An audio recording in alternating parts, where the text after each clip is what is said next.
Hello everyone, today I am here with a new lecture. यही हम chapter वही चल रहा है बेटा हमारा ह्यूमन रिप्रोडक्शन। ह्यूमन रिप्रोडक्शन में नेक्स्ट हम स्ट्रक्चर कर रहे हैं the structure of a sperm cell. ये बात एक मैंने यहाँ पर लिखी है कि डेली अगर हम बात करें each day about 300 million sperms mature daily, और each day you can say about 300 million sperms mature. अब आपके सामने जो डायग्राम है this is of a sperm cell. Sperm की अगर हम लेंथ की बात करें तो स्पर्म जो है it is about 60 micrometre long and contain several structures that are highly adapted for reaching and penetrating in a secondary oocyte. अगर हम मेजरली बात करें तो major parts of sperms is head and the tail, लेकिन वैसे देखा जाए तो हम स्पर्म को कुछ पार्ट्स में डिवाइड करते हैं like head, then the next part is called neck, then this is the middle piece which is very important part क्योंकि इसमें mitochondria है, and the last part is tail, और tail का ये जो part है this is called principal piece, and the last part which is having only axial filament this is called end piece. तो sperm जो है ये आपके सामने एक this is a microscopic and obviously this is a motile structure.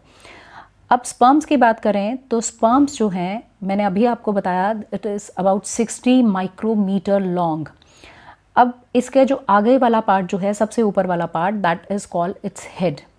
Head के अंदर it is having a condense nucleus, और इसके अंदर इस न्यूक्लियस के अंदर 23 हाईली कंडेंस क्रोमोसोम्स हैं।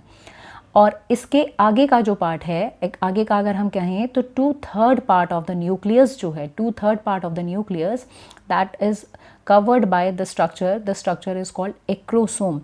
जो एक्रो मीनिंग है ACRO, एक्रो का मीनिंग जो है दिस इज अटॉप, और सोम जो है SOME उसका मतलब होता है बॉडी। मतलब ये जो स्ट्रक्चर है it's a cap like vesicle. इस वेसिकल के अंदर कुछ एंजाइम्स हैं that help a sperm to penetrate in the secondary oocyte and obviously it bring about fertilization. जो एंजाइम्स की अगर हम बात करें तो उसमें जो मेन एंजाइम्स हैं that is hyaluronidase and protease. मतलब कि अगर हम इन्हें पॉपुलरली अगर हम इनकी बात करें तो ये एंजाइम्स जो हैं इन्हें स्पर्म लाइसिन भी कहते हैं। क्या कहते हैं? These enzymes are called sperm lysin. These enzyme जो स्पर्म लाइसिन्स हैं ये एक्चुअली क्या काम करते हैं? ये पेनिट्रेशन सेकेंडरी oocyte में पेनिट्रेशन का काम करेंगे जब फर्टिलाइजेशन होगा। अब इस हेड के पीछे का जो पार्ट है दैट इज कॉल्ड नेक। नेक जो है इट्स वेरी शॉर्ट, ठीक है, और ये हेड और मिडल पीस के बीच में ये जो पार्ट है this is called neck. Neck अब जैसे मैंने आपको कहा शॉर्ट पार्ट है, इसके पास 2 सेंट्रियोल है। This one is called proximal centriole and this one is called distal centriole. एक प्रॉक्सिमल है, प्रॉक्सिमल जो है that is towards the nucleus, ठीक है, एंड प्रॉक्सिमल जो है it play a role in the first cleavage of the zygote. This proximal centriole, I am repeating, this proximal centriole which is towards the nucleus, it plays important role in the first cleavage of zygote जब ये zygote में convert होगा। And the second one this is called distal centriole which give rise to axial filament of the sperm. इस axial filament के लिए जो ये distal centriole जो है इसकी वजह से ये axial filament, यहाँ से ये axial filament arise हो रहा है। तो axial filament कई बार इस तरह के क्वेश्चंस भी आते हैं कि axial filament क्या केवल टेल में है? नहीं, axial filament जो है वो middle piece में भी है। Then we come on the middle piece. Middle piece contain mitochondria. They arrange in the spiral manner. और mitochondria, as we all know, mitochondria are known as powerhouse of the cell. So they provide energy in the form of ATP for the locomotion of the sperm. तो ये mitochondria spiral है that is also known as Nebenkern sheath. That is also known as Nebenkern sheath. Nebenkern sheath मतलब कि हम बात कर रहे हैं इसी शीथ की, मतलब कि माइटोकॉन्ड्रिया जो है ये इसके चारों तरफ स्पाइरल शीथ बना रहा है। This is called nebenkern sheath.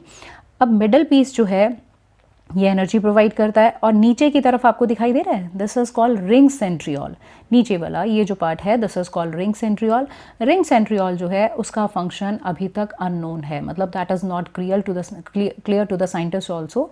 फिर उसके बाद अगर हम बात करते हैं पोस्टीरियर पार्ट की, एक बात आपको और बता दूं, posterior half of the nucleus जो है neck and middle piece of the sperms are covered by a sheath. posterior half of the nucleus, then neck ये वाला part, and the middle piece of sperms are covered by a sheath that is called menchytae, M-A-N-C-H-E-T-T-E, menchytae। ये sheath जो है एक protein sheath है जो इसको cover करते हैं, क्योंकि menchytae एक्चुअली ट्यूनिक मतलब एक स्कर्ट की तरह इसे कवर करके रखता है। And the last part is tail. Tail जो है उसका जो प्रिंसिपल पीस है that is the longest portion of the tail, और लास्ट में टर्मिनल पार्ट जो है this is end piece, this is tapering portion of the tail. अब जो टेल है that is several times longer than the head, and this is the most important part, ठीक है।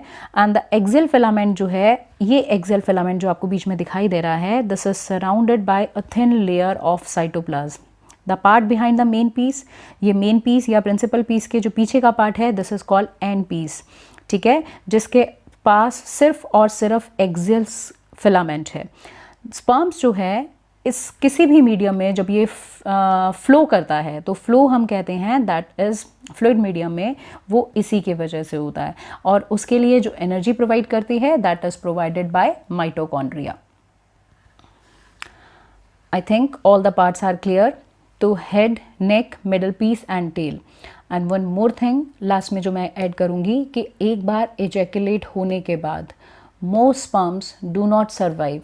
कितना टाइम के लिए? More than 48 hours within the female reproductive tract. So हम अगर लाइफ स्पैन की बात करें तो जनरली जो लाइफ स्पैन है मैक्सिममली अगर हम इसे कहते हैं 48 आवर्स का फीमेल रिप्रोडक्टिव ट्रैक में। तो बेटा आज का जो लेक्चर है इसके अंदर हम स्पर्म सेल के बारे में पढ़ रहे हैं। नेक्स्ट लेक्चर में हम देखेंगे hormonal control on the testicular function, मतलब जो टेस्टिस के फंक्शन है उस पर हम हार्मोनल कंट्रोल की बात करेंगे। Thank you.